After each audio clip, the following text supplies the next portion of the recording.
Remember last year's amazing trip? That cute first birthday party? All those photos, all those memories can be freed from your phone with a Shutterfly photo book. Rediscover and share your favorite moments with those you love. You'll be amazed how easy it is to make a photo book with Shutterfly and enjoy it for years to come. Get 40% off orders over $29 with code POD40 at Shutterfly.com and make something that means something. This episode is brought to you by Amazon. Sometimes the most painful part of getting sick is the getting better part. Waiting on hold for an appointment, sitting in crowded waiting rooms, standing in line at the pharmacy, that's painful.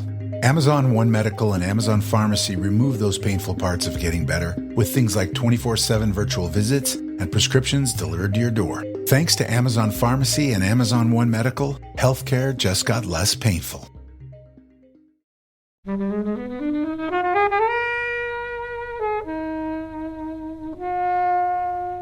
When I was at uni, we had 2 TVs in our lounge, and one TV was like playing FIFA, and the other TV was just on like MTV or MTV2. And so it was quite a nice kind of combo. It was just a bit uncyclical thing. I used to love that. Right. Yeah. I'm going to get 2 TVs. Thanks for listening today. Joining Flixwatcher, we have Ben. Hello. We've got Anne. Hello. And as always, Kobe. Hey. And we are reviewing today the Thom Yorke, Paul Thomas Anderson collaboration, Anima. Thank you as always to the mighty people for their mighty, mighty tunes. And thanks to Ben from Rockwood Audio for his awesome editing skills. Please do remember to write a review and rate us on Apple Podcasts and anywhere you can do where you listen to the podcast, because it really does help us. And you can join in the conversation with us on Twitter at FlixWatcherPod and on Instagram at Flixwatcher. Hello and welcome to this episode of Flixwatcher podcast.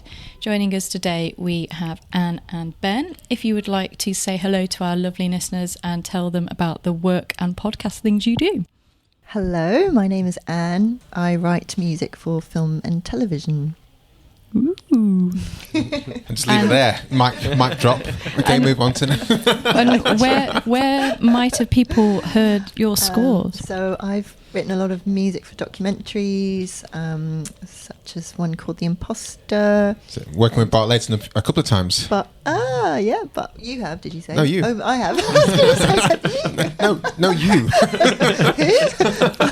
Oh yeah, Bart Layton. Yeah, yes, I have worked with him. So I scored his latest film as well, called American Animals. So he was lined up for Bond, wasn't he, at one point? He was. Were you like, hey, Bart, hey, Bart, hey, do you remember? Oh, definitely. Yes, I was. Yeah, very much rooting for it. We do tend to see directors working with the same cinematographers, composers, editors, time and time again. So you would have been surely the top of that list. And would you have been ready for the call? Ready to see? I was so ready. Still ready. Still ready. It's Kari Fukunaga, is it? That's directing. I don't know who they went with in the end. No idea. I'll check it up whilst we're talking. Yeah. But yeah, so what's it like? So you work with Bart, because The Imposter was a small film, but very, very influential. Won a lot of awards, a lot of attention. Yeah. And then he'd been away for a fair while, didn't he? Before coming out with American Animals. Writing the script for American Animals. Yeah. And getting that out the bag. And blurring that line between documentary and drama narrative. Yeah. Yeah, it's a real hybrid film. He's always pushing boundaries, and he's an exciting filmmaker. Does it make any difference for you whether it's a scripted film or whether it's a documentary? Not really, because I did a lot of drama docs, Sure. and there's so much drama in these drama docs, that there's a real hybrid there, and the techniques are the same, and the way you approach the film is similar. Conversations with directors are similar. Yeah. So no, I mean, there is a real sort of divide in people's minds. You either do documentary or you do drama, but I think for composers, it's you can do both. But I think more and more that's been blurred, isn't it? It's been blurred. We had Matt Whitecross on recently, and he did Supersonic, the Oasis documentary, and A Head Full of Dreams, the Coldplay documentary. But then he's also done dramatic films as well. Yeah. Paul Greengrass, Kevin MacDonald, Yeah. they've done both dramatic and documentary. Exactly. So this is something that a few years ago was like, well, no, that's what you that's Yeah, what you Not do. allowed to pigeonholed, do two. basically, yeah. But now, And yeah, it's all blurring. It's really exciting. Documentaries had a real renaissance. absolutely. And yeah. Good. And who are you? Hello, I am Ben, and I'm waiting for an air bubble to clear from my lungs. I've never had an air bubble waiting to clear from my lungs. Are you okay? I don't know what that Should we- means. Just a minute. So it's corn nuts. It's the corns that made me need to drink some water, and then the air bubble thing. I think it's not coming, so I can talk. Keep Yay. talking. Yeah. Hello, I'm Ben, and I make a podcast, a music podcast called Excuse the Mess. Award-winning And- podcast. Oh yeah, it won a British Podcast Award, a bronze, for Yeah. the best arts and culture. I forget that that's part of the kind of spiel nowadays. So that's nice. Whack it in there. Put it on your Yeah. website. Yeah. Put the laurel on the logo. Oh, is that what Just it's called? I think so. Okay. Or laurel, Lorette, The leaf Loretta. thing. Yeah, the leaves. Put the leaves on there. Anyways, so so yeah, it's a music podcast where I hang out with a composer for a day. We chat about their work and bits and pieces, just things of interest, things they love.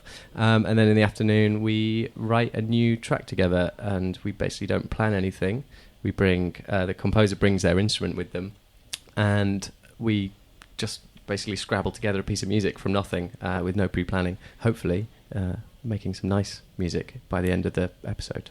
Cool. And one of the guests you've had on is Robert Ames from the London Contemporary Orchestra. Yes, who may have played on what we're about to discuss, actually. May have played. I'm I not did sure. want to ask you if he I did. think him and I might have been working on a different session that day.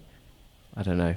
What do you mean? So this sounds a Robert, bit, what's going on here? yeah. So So what It's is very it? enigmatic. Why did you bring that one up? Because of- He's done a lot of work with Radiohead and Robert Greenwood and Yes. Moon I Shape see. Pool and Johnny Greenwood. Yeah, who did I say? Robert Greenwood. Sorry, no, Johnny. Colin.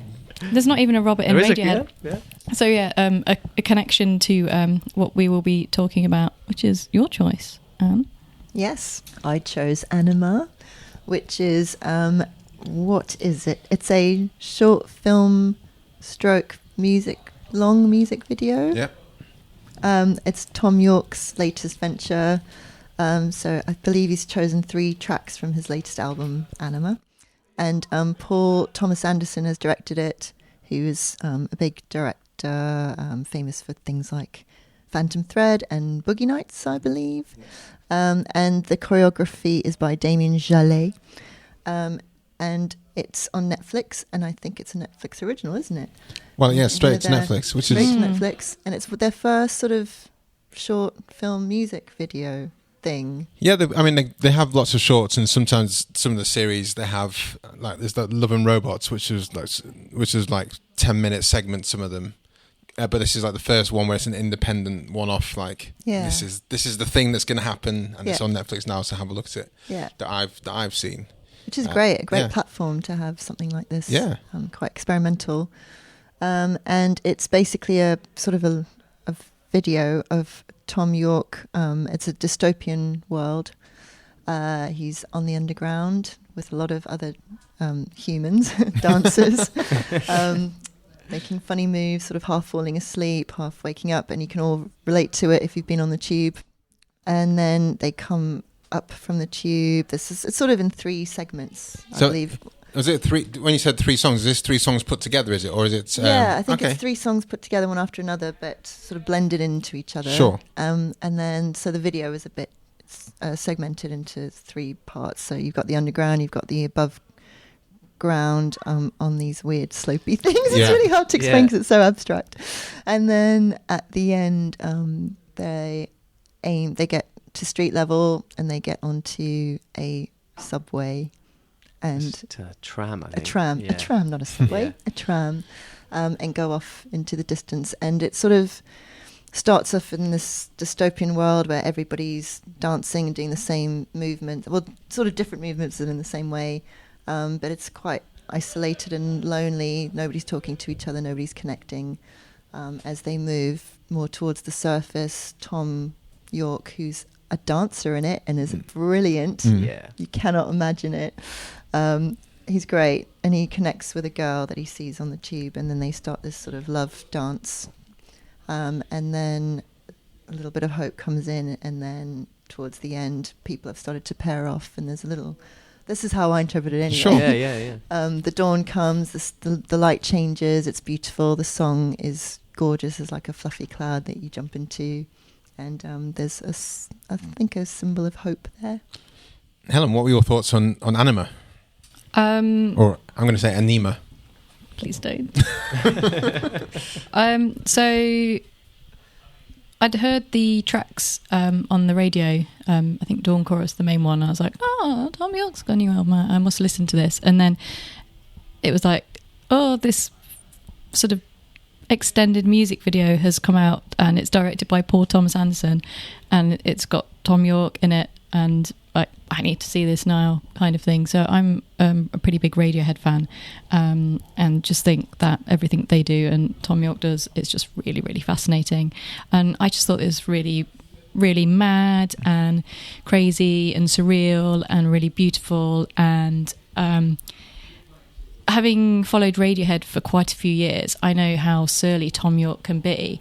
And to see PTA, Paul Thomas Anderson, getting this kind of really sensitive and emotional performance out of him is a really beautiful thing to do. And there's also some kind of really surreal, slightly funny moments where he's kind of like propelling across like turnstiles at a tube station. Yeah. And the love story, I was like, that must be like his real life partner, because there's no way he would be willing to act or do anything that. So someone else, yeah. So that was really, it's just really great to see him do another art form and actually kind of look comfortable doing it, or look like he actually enjoys doing it, for someone who has made a point of not wanting to do lots of things throughout his career. So I just think it's really, really fascinating. I think I was quite interested. I meant to read up about how this is made, because like yourself, a huge Radiohead fan. I kind of wax and wane with the albums, but the Ben's and OK Computer out there is in my top 10, and I've seen Radiohead live a few times. I've seen Thom Yorke dance live on stage, which like awestruck me. I was like, "Whoa, he's dancing! What the hell's going on here?" Isn't he? And he's erratic, but he's got some beats and he works it well. But still, like, I think surly is the perfect word there for Thom, because why he's like one of these people. Why can I be bothered? Why should I do anything I don't want to do? And a lot of the time they don't even really appear in the music videos, or like just fleetingly. The longest music video before this was Paranoid Android, which they don't appear in at all. It's just a cartoon. And I'm sure they were super happy about not being in the music video. But this is like, you have to throw yourself headlong into this, and this kind of choreography would have taken a few weeks, if not a couple of months to put together. And it made me think, like, who instigated this? Was it Paul Thomas Anderson, or was it Thom Yorke saying, let's do something special, and I'm open to offers, versus Paul Thomas Anderson, I've got this really great idea for your music, let's do this, and having to really work on Thom Yorke to make him go, okay, fuck it, let's have a go. Because ultimately it's not what anyone would have imagined Thom Yorke doing, which is, I think, part of the fascination with it, to be honest with you. Yeah, I think the older he gets, the more he wants to dance. And actually, like, the more choreographed stuff as well. Like, what was it, King of Limbs album? There was that video Bloom, where he's doing the kind of classic Thom Yorke dancing, but this is like properly choreographed, and it just like, he just nails it, like as if he's been he's a trained dancer. Yeah, like moving with the other dancers. And like just like adopting that role, and just being the kind of the protagonist throughout this whole 15 minute. Yeah, like I think he looked like the least dancer of them, but he was still like 50 plus years old. This hasn't been his life up till now. Yeah, and he did a cracking job at it. So Kobe, you were saying about, you don't know who came up with the idea, but I was reading about this today actually, and I was reading an interview with the choreographer Damien Jalet. Yeah, and I'll just quote something I read from his interview, and he said, back in December, Thom came to me saying, listen, I have this new album and I have some ideas. I see workers, I see people, their bodies don't work anymore, and I see people being pushed by an invisible force. I see a collective, something that rises. And then so apparently he sent his tracks to Damien, and then they just came up with this idea, and then they were Skyping a lot with PTA. and I think it sounded like a real collaborative effort instigated by Thom Yorke. I mean, Nice. that's what I think. I could be wrong, but that's what I've been reading. What did you guys kind of think of the form of it? Because when I was watching it, it reminded me of like music videos you used to get back in the 90s, where there was more. I guess budget is also one of the big things behind it, but was a bit more inventiveness to it. And this kind of reminded me a lot of the Virtual Insanity video with Jamiroquai, where they're actually trying new things and working at different angles and even like dancing on the ceiling. So it's that kind of like vibe where I was like, generally you don't see that. To be honest, A, first of all, I don't watch music videos that much anyway. And B, the music videos I've seen just tend to be people singing at the camera, Gyrating in your face. yeah, and then suddenly the featuring comes into the screen for like 8 bars and then leaves. So this is something I haven't seen much. Do you see it much? Yeah, no, but it reminded me a little bit because there's a bit where they're obviously it's filmed backwards, but obviously played forwards, and it reminded me of the Coldplay video, which is that? It's the bit where Scientist. Yeah, that one. But it's the bit where they're in the street and it's dark and there's some people kind of dancing off in the background, but it's where he spins her on his back, and the bit where they're kind of like holding faces. It does look. I mean, it might not have been, but it very much looks like it was filmed and then played in reverse, kind of thing. Rewatchability. Yeah, but again, I don't really watch music videos anymore, just because I'm a bit older. And Do you think it's older though, or just not? I don't know. It's kind of weird because after I watched this, I went onto YouTube to watch some music videos, and I watched the video that PTA also did for Daydreaming of Moonshaped Pool. Right. And that is really beautiful as well. Basically, it's just Thom Yorke being filmed walking through loads of different doors, and each door, and he moves into a different place. But Radiohead have always created interesting videos. Yeah, so yeah. I think there's certain artists that have always kind of, tried to push boundaries. And Bjork is another artist as well, with, every video she does is insane and wonderful and really creative. Well, yeah, for Bjork, it's definitely an extension of what she does. And I kind of feel sorry for recording artists at the moment who want to get in this era that it doesn't seem to be as prolific a thing to have, make a fantastic, interesting music video. Yeah, you're right. The 80s and 90s were really thriving in that department. I remember when you're all too young, but I remember when Thriller came out. And that I remember when it came out. Do you? Yeah. Let's get the shit out of me. Yeah, exactly.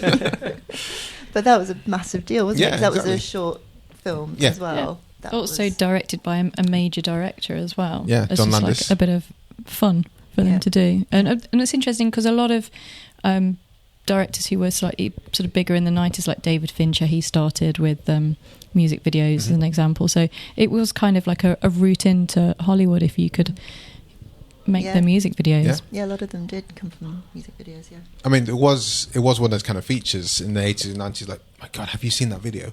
Yeah. Have you seen the video for Fatboy Slim's Praise You and one he did with Chris Walken? And I was like, have you seen those ones? Yeah. And I used to hate the fact that I didn't have MTV or MTV2 when I was at home. And then, but now there's so much options to see the videos. It's almost like, how can we be bothered?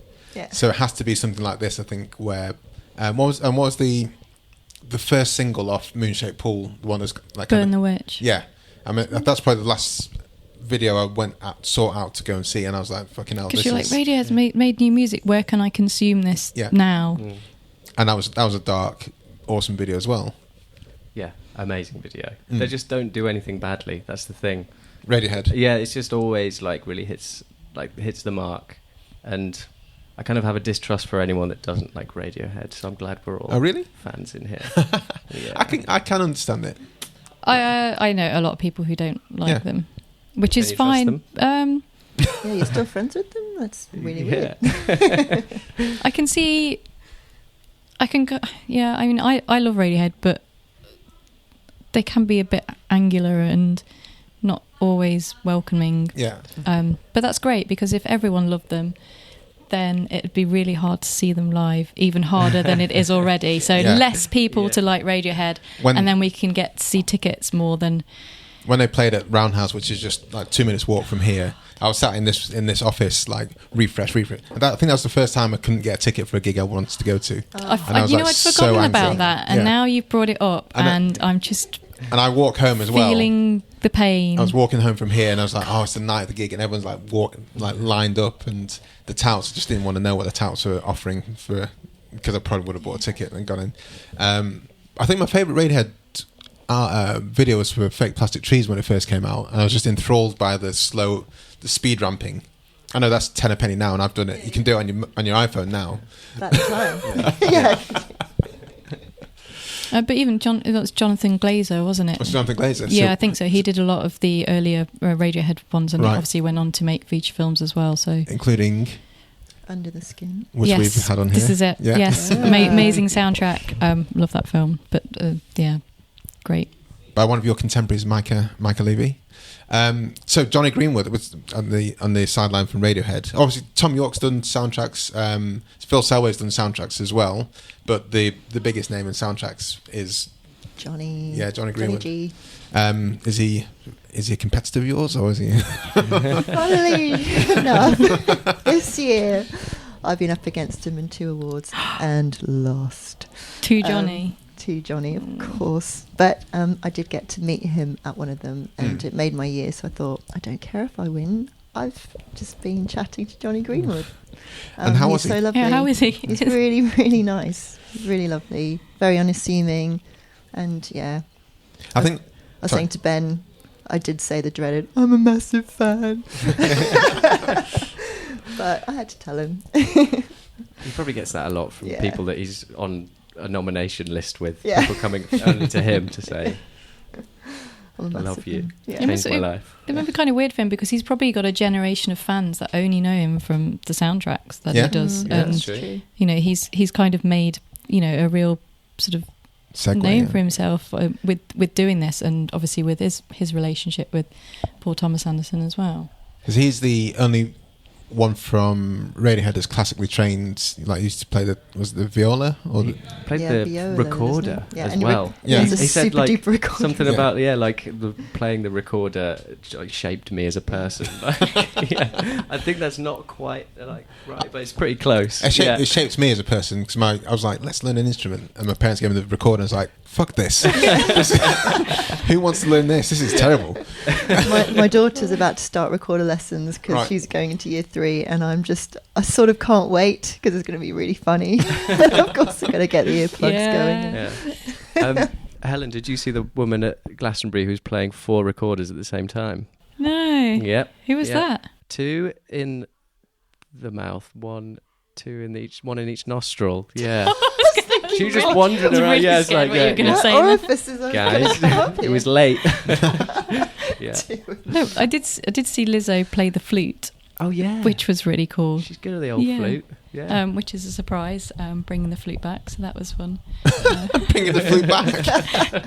Making it cool. Yeah. Yeah. There you go. So your child could have a career at Glastonbury. If Great. it works out. I'm going to... With Yeah. 4 Yeah. flutes. Yeah. They can't just go there with one flute. No, exactly. Fucking hell. 5. You got to get 5. Playing with the ears. Yeah. I'm going to nurture that career now. Push it. One thing we haven't really talked about is the music. Yeah. Oh, yeah. In this, I mean, when was the last album he had? I can't remember now. Was it- Solos. Yeah, was it? Tomorrow's Modern Boxes was the last Thom Yorke and Nigel Godrich collaboration. But that was like It's quite a while ago, I think. 4 Yeah. years ago. But they're touring it now. Like they're doing tons of touring of it, and now they're adding this stuff in. So it's been like quite a fun show to see, I imagine. But yeah, Dawn Chorus. Yes, that I is. mean, I'd say that's the highlight. Is that Mm. like? Yeah, that's the one that is the last track in the short film. Mm. You The kinda one. go, Yeah. and that starts. And he just sings one note throughout the whole thing. Doesn't have a melody in his singing. It's just one thing. Like I was listening to it and not watching, just listening to the album. It's like he's sort of. 'Cause it's all about dreams and stuff. I was like, well, it's like he's sort of hypnotised in a chair, and then they're like, "Tell me, Tom," and he's just sort of like, they've wheeled in some synthesizers. Sleep and, talking. Yeah, they play his little sort of dawn chorus, and he just mutters his way through the track. Like, it's really beautiful and unusual. Yeah. All right. Should we head to the scores, guys? Let's head over to the scores.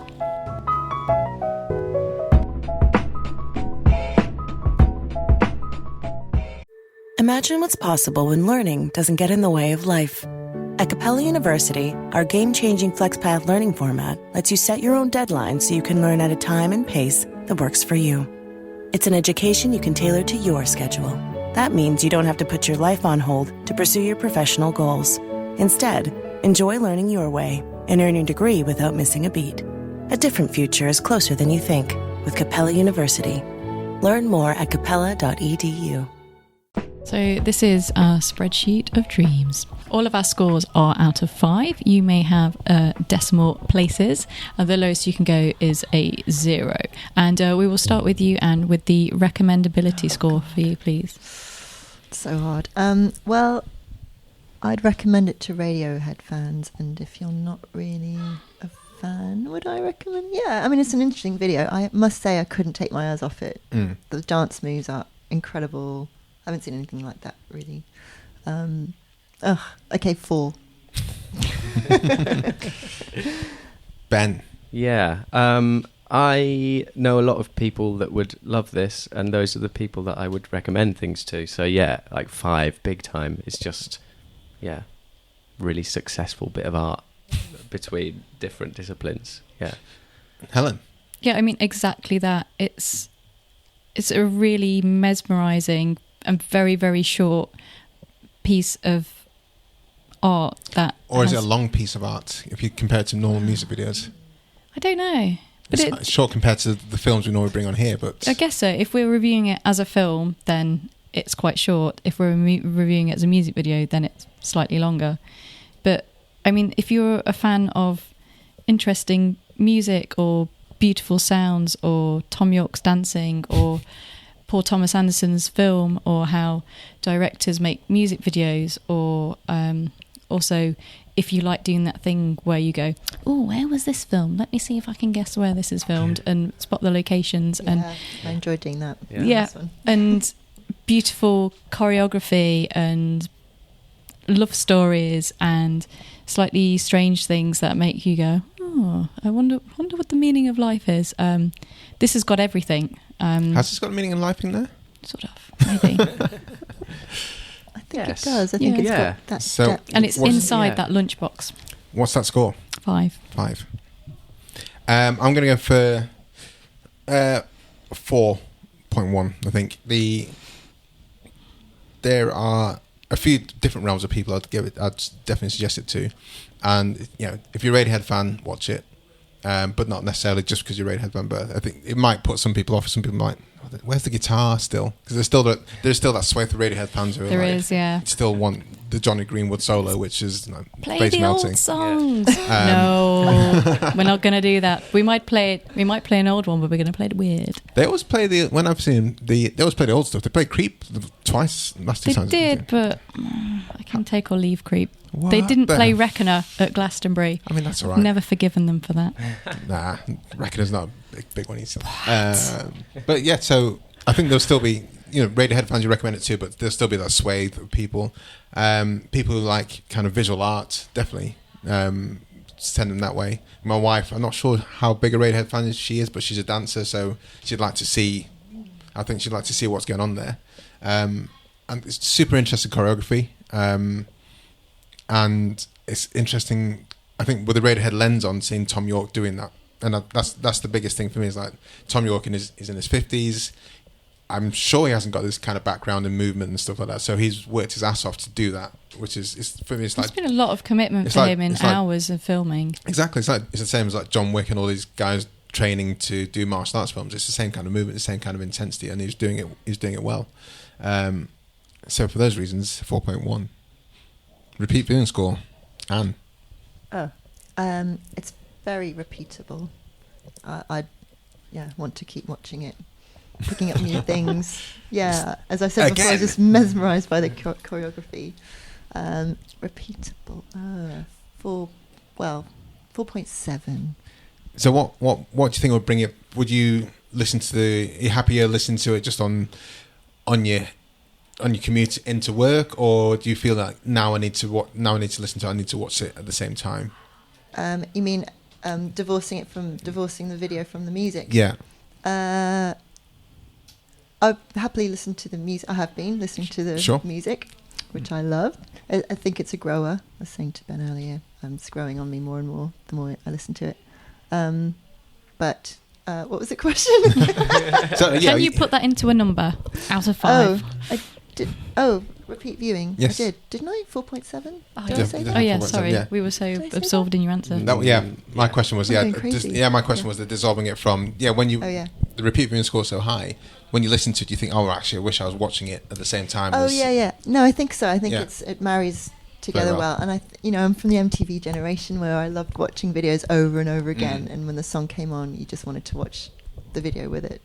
Yeah, I feel that way with this. When I was at uni, we had 2 TVs in our lounge, and one TV was like playing FIFA, and the other TV was just on like MTV or MTV2, so it was quite a nice kind of combo. It was just a bit on cyclical thing. I used to love that. That's great. Yeah, I'm gonna get 2 TVs. Yeah. I think it's very rewatchable. I think there's just tons of layers going on there. There's like loads of little details that come out every time you watch it, new things and sort of like things in the backdrop. There's some like posters that I saw which are similar to the posters they put up around London.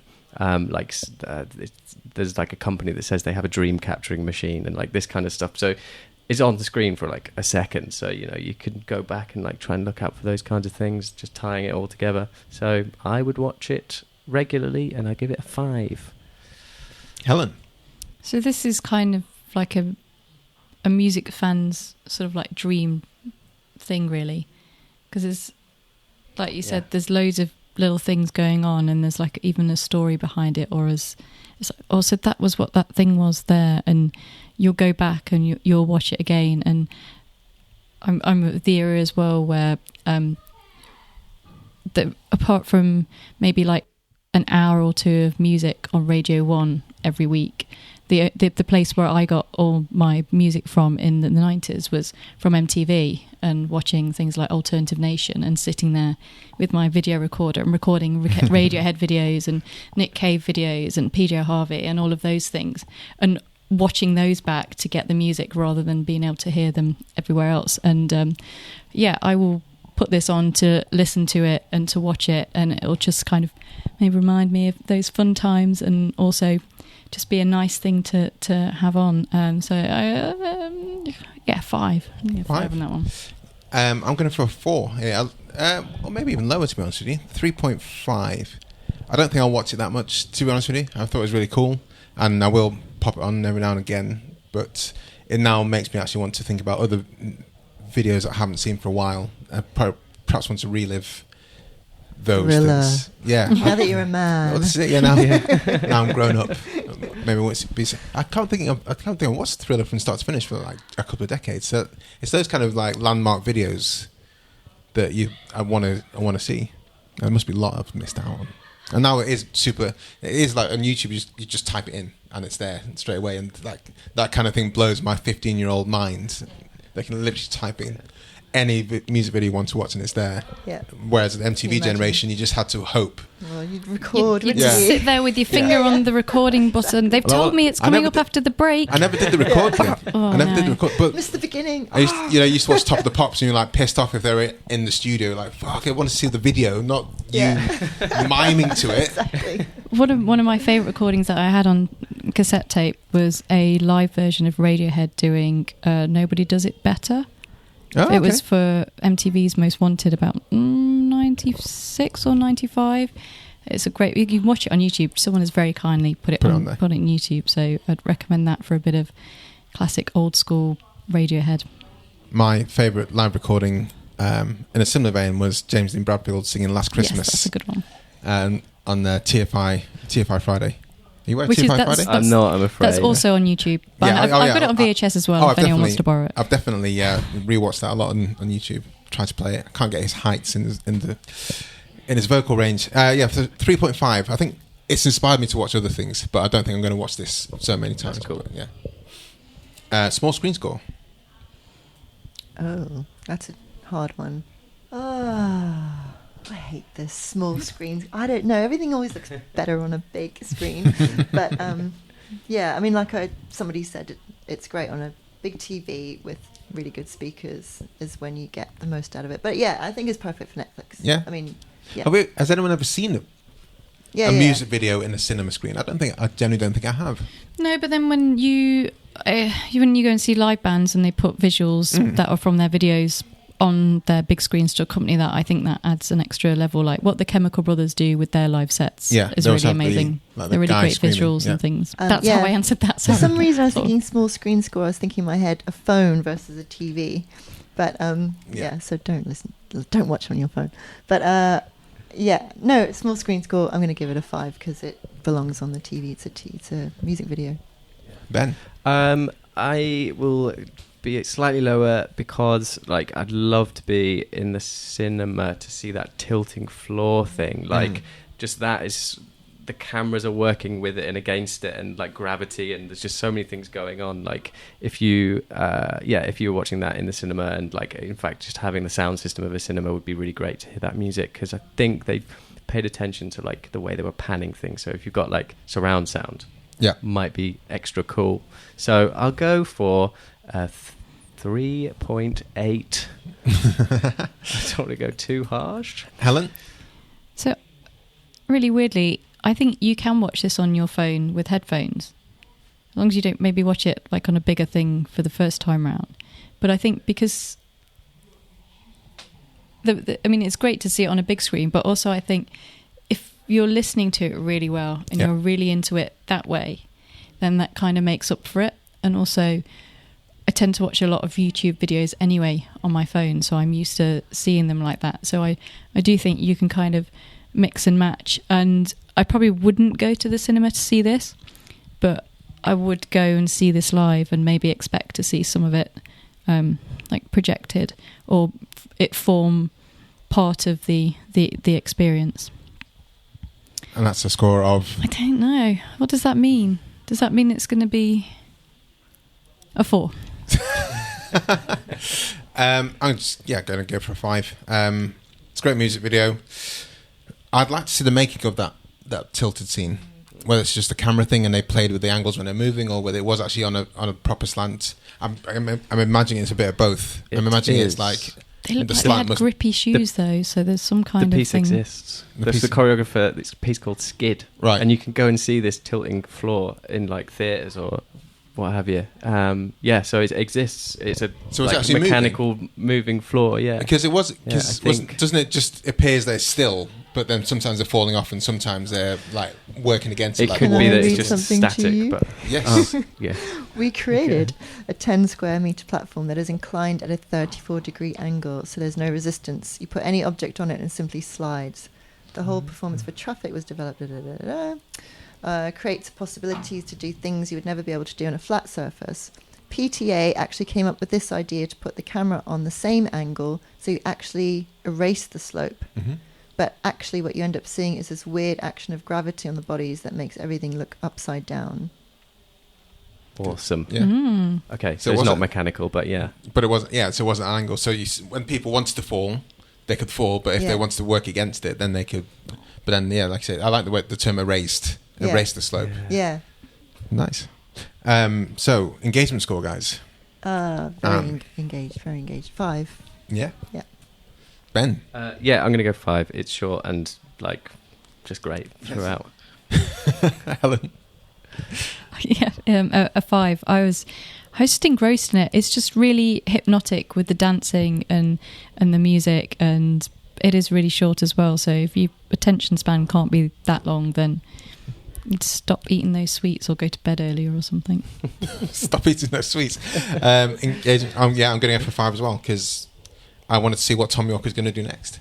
That gives us an overall score of 4.63125, which is hefty. That's really high for a 12-minute film. I might put an asterisk on this in the scoreboard because it is a short film. It is. But you chose it, and we thank you for it. So we always reach out to the guys on Twitter, in this case, saying, hey, we're reviewing Anima with ETM Pod and Anne Nikitin. Have you seen it? Give us your thoughts on a shout out on Flixwatcher. And Anne, do you want to give us the... Yeah, so Death by Film podcast has given it 5 stars. And they write, mesmerising and feels almost like it's a collab between PTA and Spike Jonze. Spike Jonze is a Comparison is Yep. one of his videos I tend to watch. Lots of dancing in them. Yeah. Very choreographed. Him and Michelle Gondry. Because there was yeah. there was kind of phase like in the early 2000s where they Big era, wasn't it? Yeah. released box sets of just like music video directors, like here's all their music videos. I had a few of those. I had a Michelle Gondry one.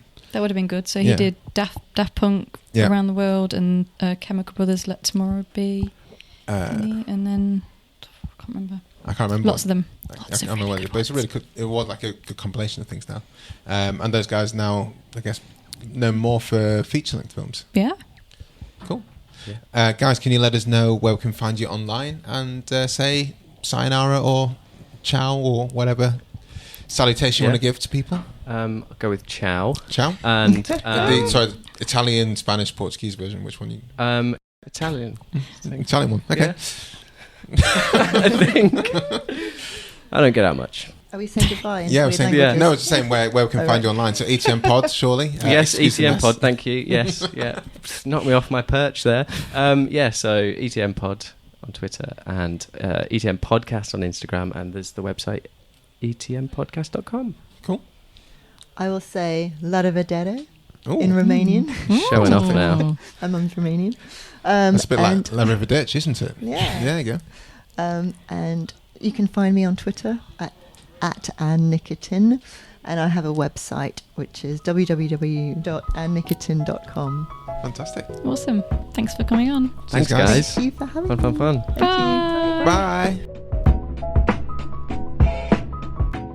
Enjoyed this episode of Flixwatcher podcast? Why not leave us a 5-star review on iTunes? You can also follow us at FlixWatcherPod on Twitter, and we're at FlixWatcher on Instagram.